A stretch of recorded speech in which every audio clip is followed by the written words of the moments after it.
Hello बच्चों, स्वागत है आप सभी बच्चों का मेरे चैनल विद्या निकेतन पर।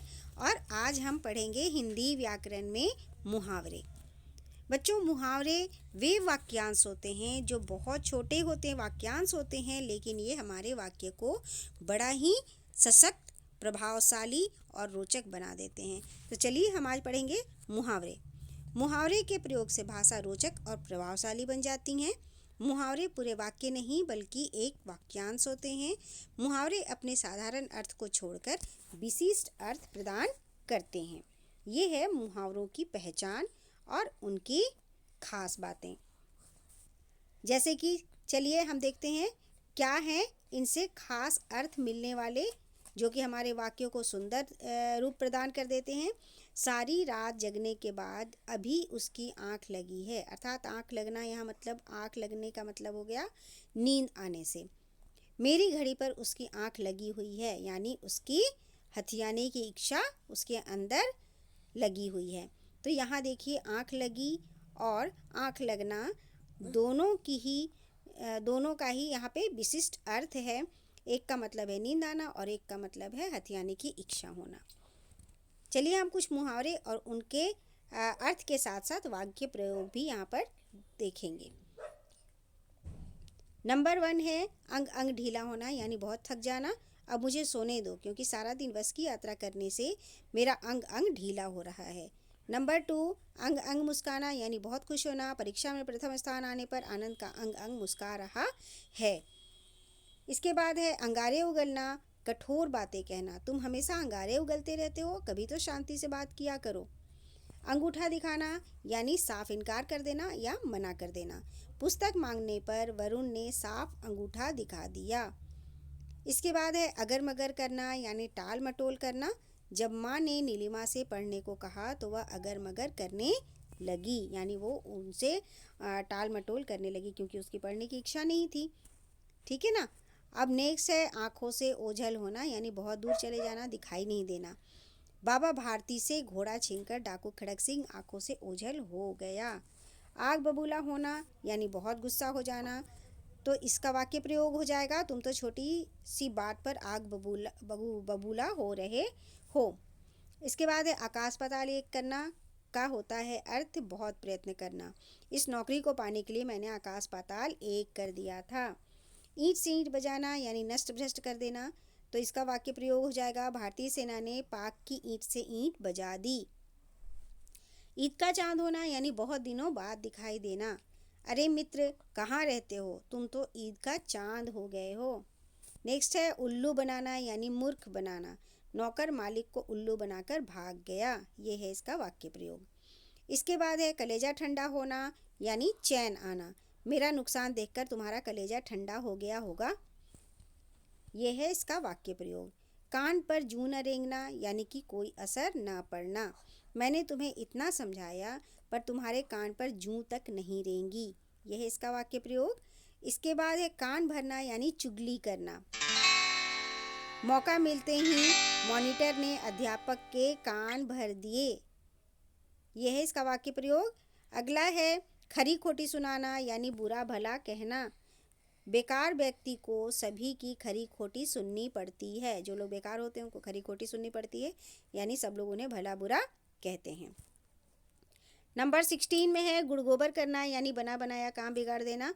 तुमने अपने बेवकूफ़ों से सारा काम गुड़ गोबर कर दिया। अपने बेवकूफ़ों से सारा काम गुड़ गोबर कर दिया। नेक्स्ट है घड़ों पानी पड़ना, यानी लज्जित होना। जब वह रंगे हाथों पकड़ा गया तब उस पर घड़ों पानी पड़ गया। नेक्स्ट घाव पर नमक छिड़कना, यानी दुख को और बढ़ाना। तुम अपनी जली कटी बातों से मेरे घाव पर क्यों नमक छिड़क रहे हो। नेक्स्ट है घी के दिए जलाना, यानी बहुत खुशियां मनाना। जब भारत को स्वर्ण पदक मिला तो सारे देश में घी के दिए जलाए गए। चकमा देना, यानी धोखा देना। चालक ग्राहक दुकानदार को चकमा दे गया। चालाक ग्राहक दुकानदार को चकमा दे गया। चिकना घड़ा होना, यानी ढीठ होना, यानी किसी की बात का कोई असर नहीं होना। तुम तो चिकने घड़े हो गए हो, अतः तुम पर किसी भी बात का कोई असर नहीं होता है। छक्के छुड़ाना, यानी बुरी तरह से हार जाना। शिवाजी ने औरंगजेब की सेना के छक्के छुड़ा दिए थे। इसके बाद है जान पर खेलना यानी प्राणों को संकट में डालना। देशभक्त देश की रक्षा के लिए जान पर खेल जाते हैं। इसके बाद है टांग अड़ाना यानी दखल देना। तुम मेरे काम में क्यों टांग अड़ा रहे हो। नेक्स्ट है टेढ़ी खीर होना यानी काम कठिन होना। परीक्षा में प्रथम स्थान पाना टेढ़ी खीर है। ढोल पीटना यानी प्रचार करना। उसे कोई बात मत बताना वरना सारे मोहल्ले में वो ढोल पीट देगा यानी प्रचार कर देगा सभी को सभी बातें। कई लोग होते हैं ना ऐसे मोहल्ले में जो कि किसी भी बात को छुपा नहीं सकते और पूरे मोहल्ले में उसका ढोल पीट देते हैं। तलवे चाटना यानी चापलूसी करना। दूसरों के तलवे चाटना अच्छी बात नहीं है। थाली का बैंगन होना यानी कि सिद्धांतहीन व्यक्ति। शशिकांत तो थाली का बैंगन है, उस पर विश्वास मत करना। एक इसके बाद है दांत खट्टे करना यानी बुरी तरह हराना। हमारे खिलाड़ियों ने विपक्षी टीम के दांत खट्टे कर दिए। आगे है पानी पानी होना यानी शर्मिंदा होना। पोल खुलने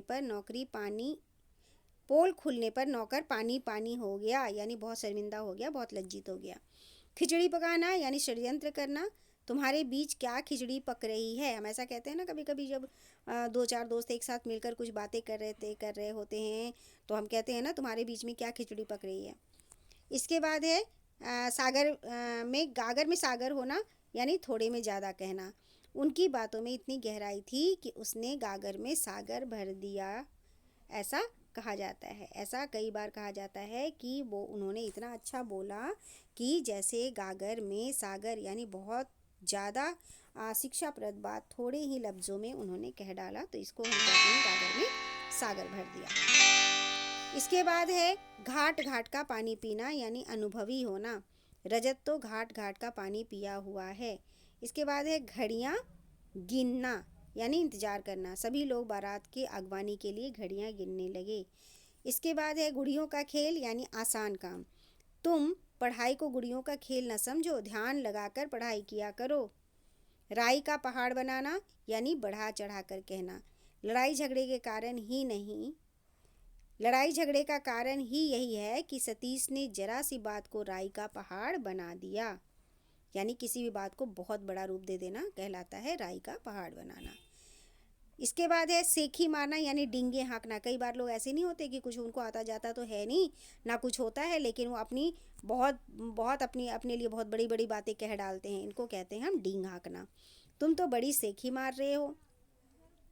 इसके बाद है बाएं हाथ का खेल यानी अति सरल कार्य। इस नदी को पार करना मेरे बाएं हाथ का खेल है। बगलें झांकना यानी इधर उधर देखना। कठिन पेपर देख बच्चे बगलें झांकने लगे। होश उड़ना यानी कि डर जाना। रात के समय लाइट चली गई तो सबके होश उड़ गए। अब यहाँ पे है कुछ अभ्यास। आइए हम इनको पूरा करेंगे और कुछ काम तो मैं आपके लिए भी छोड़ूंगी ताकि आप इस वीडियो को दोबारा से देखें और जगह जगह पे रोकें, अपने क्वेश्चंस को पूरा करें। कुछ तो मैं बता दूंगी और कुछ मैं आपके लिए छोड़ूंगी ताकि आप भी इसमें से देखकर उस अभ्यास को पूरा कर सकें। चलिए सबसे पहले सही विकल्प चुनिए। जैसे अंगूठा दिखाना मुहावरे का सही अर्थ क्या होगा। अंगूठा दिखाना का सही अर्थ होगा रंग बिरंगा हो जाना, नहीं। मना करना, नहीं। बहुत कुछ मांगना, नहीं। आपा खोना, नहीं। तो फिर होगा क्या, होगा अंगूठा दिखाने का सही अर्थ होगा मना करना। तो ये होगा इसका सही अर्थ। उल्लू बनाना यानी क्या होता है, मूर्ख बनाना। इसका सही अर्थ क्या होगा, मूर्ख बनाना। ये देखिए पहले वाले ऑप्शन बिल्कुल करेक्ट है, तो इसमें हम लगा देंगे। चलिए आगे हम देखेंगे। दिखाई न देना के लिए कौन सा मुहावरा ठीक रहेगा। आँखों से ओझल होना, आँखें मलना, आँखें चार होना, बात समझना। तो इसका सही अर्थ होगा आँखों से ओझल होना, दिखाई न देना। डर जाना के लिए कौन सा मुहावरा ठीक रहेगा। कोल्हू का बैल, होश उड़ना, 9-2-11 होना या छक्के छूटना। कौन सा होगा डर जाना का सही अर्थ क्या होगा, छक्के छूटना। नेक्स्ट है ढोल पीटना। मुहावरे का सटीक प्रयोग किस वाक्य में हुआ है। ढोल पीटना मुहावरे का सटीक प्रयोग किस वाक्य में हुआ है? ढोल पीटना का क्या मतलब होता है? बढ़ा चढ़ाकर किसी की बातों को इधर से उधर कर देना। तो ये होगा भागड़ा में ढोल पीटा गया कि वह ढोल पीटना खूब जानता था कि रमेश को यह बात मत बताओ वरना वह सारे स्कूल में ढोल पीट देगा। वह आदमी अच्छा ढोल पीट लेता है। कौन सा वाला ऑप्शन सही है? इसमें ऑप्शन 3 जो है वो सही है। इसके बाद है टांग अड़ाना मुहावरे का सटीक प्रयोग किस वाक्य में हुआ है? टांग अड़ाना मतलब होता है किसी के काम में बाधा डालना। खाने में टांग अड़ाना अच्छी बात नहीं। खाने में टांग अड़ाना अच्छी बात नहीं। हमारी सेना शत्रु के काम में टांग अड़ा रही थी या मेरे टांग अड़ा रहा हूँ, वह दूसरों के काम में टांग अड़ाता है। टांग अड़ाना मुहावरे का सटीक प्रयोग किस वाक्य में है? इसमें सही अर्थ क्या होगा? वह दूसरों के काम में टांग अड़ाता है, ये होगा इसका करेक्ट आंसर। यहाँ पे ये प्रयोग बिल्कुल सही है कि वह दूसरों के काम में टांग अड़ाता है। चलिए, अध्यापक के बाहर जाते ही बच्चों ने डैश लिया। क्या होगा इसका सही आंसर? आसमान सिर पे उठा लेना, 9 2 11 होना, हंगामा करना, फुलाना समाना। अध्यापक के जाते ही बच्चों ने आसमान सिर पर उठा लिया, ये होगा इसका सही आंसर। नेक्स्ट है दूसरे के काम में डैश की आदत ठीक नहीं। टांग अड़ाने की आदत ठीक नहीं, ये है इसका सही आंसर। और कुछ यहाँ पे मैचिंग है और कुछ वाक्य बनाने वाले हैं और कुछ यहाँ पे सही गलत लगाने वाला है। तो ये मैं आपके लिए छोड़ती हूँ ताकि आप वीडियो को देखें और उनको पॉज करके देखें और सही अर्थ ढूंढकर आप इस कार्यपत्रिका को सही करें और इन्हें अपनी कॉपी में कर कर याद करें। तब तक के लिए थैंक यू बच्चों। अगर मेरा पढ़ाया हुआ समझ आया हो तो आप अपने दोस्तों के साथ भी शेयर करें और आप अच्छे से अपने पेपर की तैयारी करें। मैं चाहती हूँ कि आप अच्छे नंबर लें। थैंक यू बच्चों। बाय बच्चों, अपना ध्यान रखिएगा।